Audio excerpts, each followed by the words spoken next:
At mga dumalo naman sa Philippine Councilors League na mga konsihal hindi nakaligtas sa mga ordinansa ng Davao City sa anti-smoking at speed limit. Narito ang ulat ng aming kasama si Penga Linyo ng Radyo ng Bayan Davao.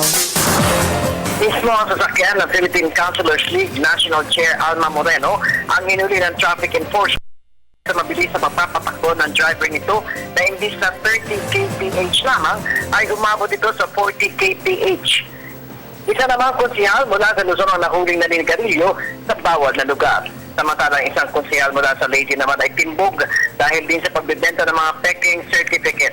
Ayon kay Davao City Police Office DCPO spokesperson, Police Senior Inspector Mil Grace Dries, na walang kawalan sa kanila mga lumalabag sa batas na ipinaiiral sa Davao City, katulad ng pagbabawal sa paninigarilyo sa nataong lugar o sa loob ng mga gusali.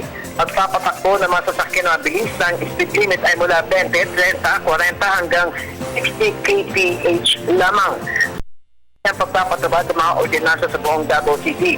Kaya't wala itong sinisinok, maging ito man ay dayuhan sa lungsod ng Davao na kapag lumabag sa batas ay hinuhuli. Kung matatandaan, ang isa sa mga tinalakay sa ginaganap na TCL meeting na nagsimula Miyerkules, ikasampu hanggang ngayong araw na ito, ay may kinalaman sa mga gagandang pamamahala ng lokal na pamahala ng Davao City. Kabilang ang pagpapatupad ng mga ordinansa dito na maaaring gayahin rin ng mga konsehal sa kanilang mga lugar. Para sa Telebisyon ng Bayan, Peng Adinyo, Radyo ng Bayan, Davao.